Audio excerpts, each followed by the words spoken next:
I ni mwynhau cystadleuaeth Trinwyr Ifanc Sioe Frenhinol Cymru 2023. Dyma'r dyfodol yng nghanol y prif gylch i ni'n cael y cyfle i weld y Trinwyr ifanc yn rhoi o'i gorau mewn cystadleuaeth arbennig. Wedi dod i'r brig, wedi cael ei thynnu i'r rhan gynta, mae Ellie Curwood. Nesa at iddi yn yr ail safle, Trinwyr Joyner, ac yn drydydd Millie Login, ac yn bedwerydd Teganil Davies Cook o Flint. A mae wedi bod yn bleser i edrych ar rhain yn meistroli'r ceffylau, yn ei arwen nhw ar hyder tawel. Ie, odi mewn am bwysig fyd. Fel o'n i'n gweud am y gwisg, does dim eisiau gorneidi, ond eto wyt ti ddim yn moyn gorneidi yn y ffordd wyt ti'n behafio yn trin y ceffyl yma. Bedwar bach da, mae rhaid gweud hwnna, fel wyt ti'n gweud, proffesiynol iawn. A ni'n gweld Ellie yn y pellter fyna. Cadw llygad ar y beirniad trwy'r amser. Dyna un o'r trics mwyaf i wybod pam wyt ti'n gallu ymlacio tyma bach a pryd mae eisiau trial yn gared, cadw fynd yn ei fe.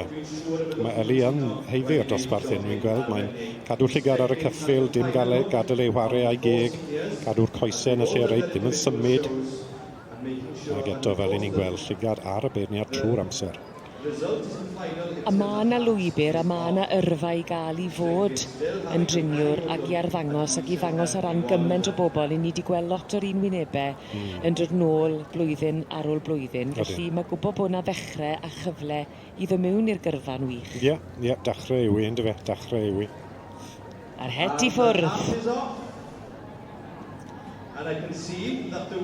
Gewn ni weld yr enillydd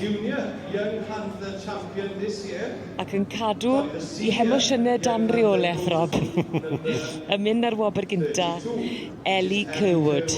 From Lincolnshire, supporters up there in the grandstand, give it a round of applause.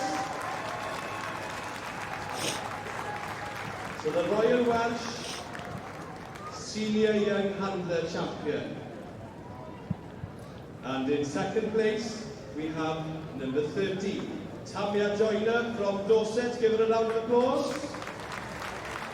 Wel, am eiliad i Ellie. Fi fi'n cofio hyn am byth yn sicr os ni fi ddilyn y llwybr yma fel gyrfa. O, fe wneud fi, fi'n siŵr. Fel o'n i'n sôn am bore yma. Mae'r ceffylau ma'n cyrraedd y gwad, does dim colli nhw. Mae hefyd yn gyfle i rheini falle sydd ddim o gefndir ceffylau, ond bod na ddiddordeb i gael cyfle i ddod mewn i'r byd. Odi, ma fe, ti'n dda reit hwnna. Odi, bawn o fod. Ac wrth gwrs pawb yn watcho, wrth gwrs, a trial meddwl beth ydyn ni'n neud yn wahanol falle, neu beth sy'n mynd yn iawn, beth sydd ddim yn mynd yn iawn. Presenting the rosettes, first, second, third and fourth. And having a conversation with each and every one of them. Sicrhau bod yr hosglwm yn saff. Mae'r rhaid. Casglu'r cardiau. Ar wal y bedrwm hynno, mor gyntaf bydd i geta, fi'n siŵr.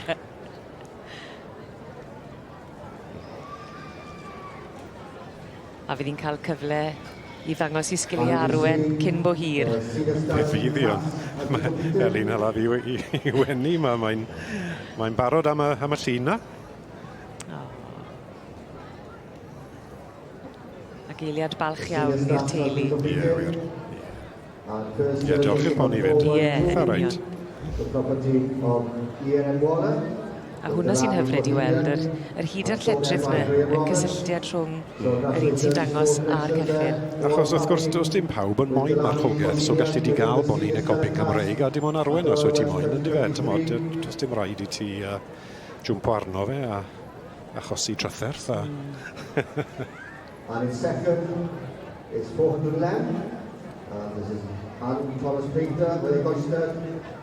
Ac i chydgoffa yr ail gystadleuaeth oedd hon i'r Trinwyr ifanc, ac yn y dosbarth yma gofynon oedran oedd rhwng 2 ar 15 a 4 ar 15 mlwydd oed. And fourth is 406, David Kelly, Couple Peter. Fifth is 398, 4.12 for Cosford Richards Vision. At 6, it's 402 Babbitt with the Trinwyr Ifanc. So social appreciation out the winner of the senior standard class of the Welsh Motorboat section, number 412, Gelavi Bohemian, the property of Ian Warner, and shown by Graham Roberts. Mae yna ddyfodol disglair iawn o flaen y ferch arbennig yma, Ellie Curwood o Swyth Lincoln. Wedi mynd â hi ar wobr gynta yng nghystadleuaeth y Trinwyr Ifanc yma yn y Sioe Frenhinol. Ac wrth i bodd fyny yn dangos i doniau a'i sgiliau yn y prif gylch leni. Pob lwc i Ellie yn y dyfodol.